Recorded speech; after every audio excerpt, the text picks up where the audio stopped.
Hai, Assalamualaikum warahmatullahi wabarakatuh dan selamat sejahtera. Selamat kembali ke sekolah kepada semua warga SMK Pengkalan. Okey, pada hari ini cikgu akan menerangkan serba sedikit ataupun pengenalan tentang mata pelajaran reka bentuk dan teknologi tingkatan 3. Okey, pada paparan peranti anda sekarang ni, anda dapat lihat muka hadapan buku teks anda, iaitu buku teks mata pelajaran reka bentuk dan teknologi tingkatan 3. Okey, terdapat 3 tajuk utama yang akan dipelajari sepanjang tahun ini. Okey, anda boleh rujuk pada isi kandungan buku teks anda. Okey, yang pertama, tajuk yang akan dipelajari adalah tentang aplikasi teknologi. Okey, iaitu reka bentuk mekatronik. Okey, tajuk ni merupakan kesinambungan ataupun sambungan daripada aplikasi teknologi yang telah dipelajari pada tahun-tahun sebelum ini. Okey, yang kedua, kita akan belajar tentang pembangunan produk yang mana anda perlu menghasilkan satu produk nanti. Kami sebagai guru akan membimbing anda macam mana nak membina ataupun macam mana nak menyelesaikan sesuatu masalah dengan menghasilkan satu produk yang baharu. Okey, dan tajuk yang terakhir ialah reka bentuk dalam perniagaan, iaitu reka bentuk sebagai instrumen pemasaran. Okey, sambungan kepada bab 2 maksudnya, iaitu anda telah menghasilkan satu produk. Manakala bila anda telah menghasilkan satu produk, anda perlu memasarkan produk tersebut. Okey, macam mana nak pasarkan, kita akan belajar dalam tajuk bab 3 ini. Okey, kamu akan belajar nantilah tentang macam mana nak buat iklan, macam mana nak membentuk iklan yang menarik dan sebagainya. Okey, seterusnya cikgu akan terus masuk kepada pengenalan bab 1 tingkatan 3. Okey. Bab 1 tingkatan 3 iaitu tentang aplikasi teknologi. Okey, jika anda masih ingat, kita telah mempelajari 8 tajuk berkaitan aplikasi teknologi sepanjang tingkatan 1 dan tingkatan 2. Okey, pada tingkatan 1, kamu telah mempelajari tentang teknologi vertigasi dan teknologi fashion. Okey, manakala tingkatan 2, kamu telah mempelajari teknologi pembuatan, mekanikal, elektronik, elektrik, aquaponik serta makanan. Okey. Jadi tajuk bab 1 tingkatan 3 ni iaitu tentang reka bentuk mekatronik sebenarnya adalah gabungan daripada tajuk-tajuk yang telah dipelajari semasa di tingkatan 2. Okey. Jika anda masih ingat lagi tingkatan 2 dulu, anda telah mempelajari tajuk yang berkaitan dengan tajuk ini juga, iaitu tentang mekanikal, elektrik dan elektronik. Okey. Mari kita tengok dulu pengenalan. Okey. Pada muka 1, okey, ini adalah contoh aplikasi mekatronik dalam kehidupan harian. Okey, yang pertama ni, gambar apa ni? Kamu tahu tak ini gambar apa? Okey, ini adalah gambar drone. Okey, yang kedua ni adalah gambar pintu gelangsa automatik yang selalu kita jumpa di pasaraya. Okey, yang ketiga ini saya rasa majoriti pelajar sekarang sudah mempunyai mesin pencetak di rumah. Dan juga mesti di rumah juga mesti ada satu mesin basuh. Tetapi yang melibatkan mekatronik hanyalah mesin basuh automatik. Dan akhir sekali ialah yang kedua terakhir ialah kereta kawalan. Dan akhir sekali yang ini saya rasa semua pelajar mempunyai peranti elektronik. Okey. Seterusnya, lihat pada muka surat 2. Okey, tentang tajuk reka bentuk mekatronik. Okey, pastikan pada akhir kelas hari ini anda mencapai standard pembelajaran yang pertama, iaitu murid boleh menyatakan maksud reka bentuk mekatronik. Okey, tengok pada perenggan yang pertama. Okey, teknologi telah terbukti banyak membantu memudahkan kehidupan manusia.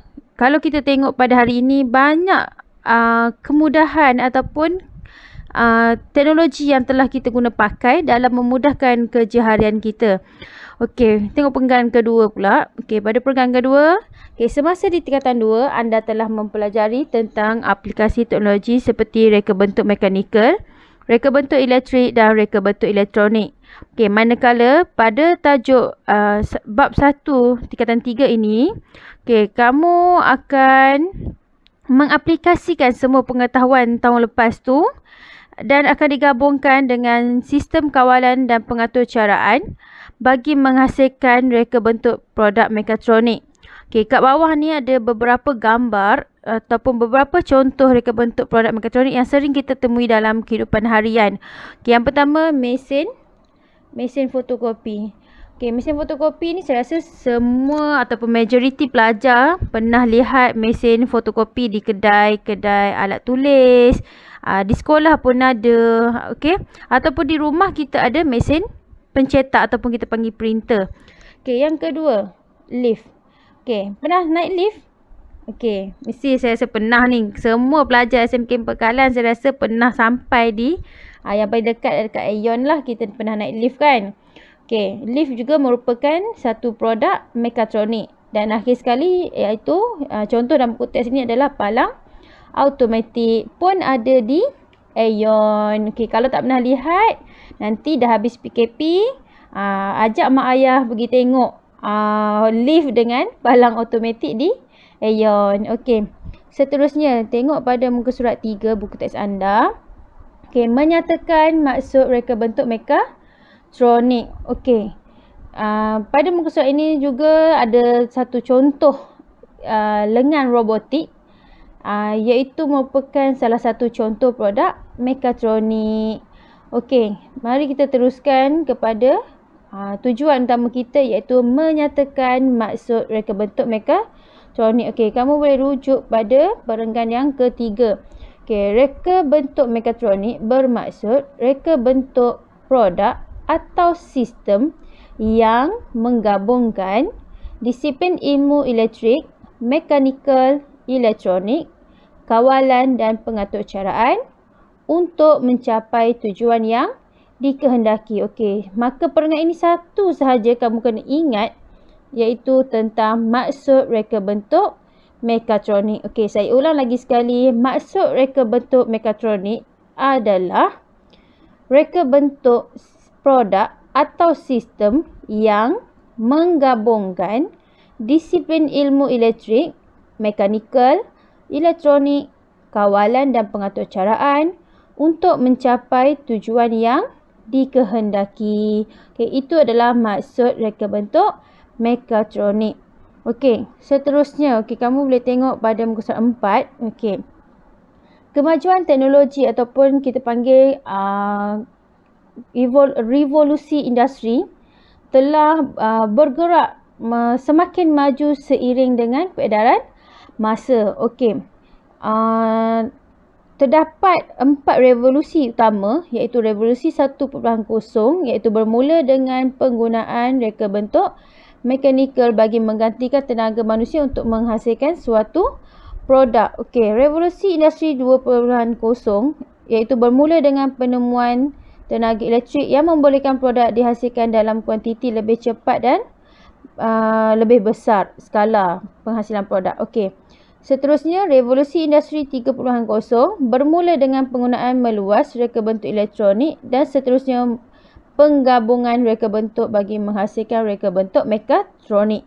Dan yang terakhir sekali, iaitu yang terkini, revolusi industri 4.0 melibatkan penggabungan reka bentuk mekatronik bersama internet benda, data raya dan pengkomputeran awan bagi pembentukan sistem pengeluaran pintar. Okey, kemajuan teknologi di negara Malaysia telah bergerak seiring dengan kemajuan teknologi di dunia ini, yang mana kita telah mengamalkan ataupun telah mempraktikkan revolusi industri 4.0 bagi mempertingkatkan lagi hasil pendapatan negara dari segi pengeluaran, menaik taraf modal insan dan pendapatan pekerja dalam kemahiran teknologi tahap tinggi. Okey, so kesannya apa? Okey, secara tidak langsung, revolusi industri 4.0 memberi impak yang besar kepada produktiviti industri di Malaysia. Okey, kita rujuk pada muka surat 5. Terdapat 9 teras dalam revolusi industri 4.0. Okey, yang pertama, robot berautonomi. Kedua, persepaduan sistem. Ketiga, internet benda. Keempat, simulasi. Kelima, pembuatan bahan tambah. Keenam, pengkomputeran awan. Ketujuh, realiti terimbuh. Kelapan, data raya. Dan yang terakhir, keselamatan cyber. Okey, maka selesailah sedikit pengenalan tentang bab 1 iaitu tentang reka bentuk mekatronik, dan kamu kena hafal dan faham tentang maksud reka bentuk mekatronik. Okey, sebelum saya akhirkan pengajaran hari ini, saya ulang sekali lagi tentang maksud reka bentuk mekatronik. Reka bentuk mekatronik bermaksud reka bentuk produk atau sistem yang menggabungkan disiplin ilmu elektrik, mekanikal, elektronik, kawalan dan pengaturcaraan untuk mencapai tujuan yang dikehendaki. Okey, maka selesailah sudah kelas pada hari ini. Sebagai ulang kaji, anda dikehendaki menjawab 3 soalan pada Google Form yang saya sertakan pautan ataupun link dalam grup WhatsApp. Okey? So, itu sahaja untuk kelas hari ini. Jumpa lagi pada minggu hadapan. Assalamualaikum. Bye-bye.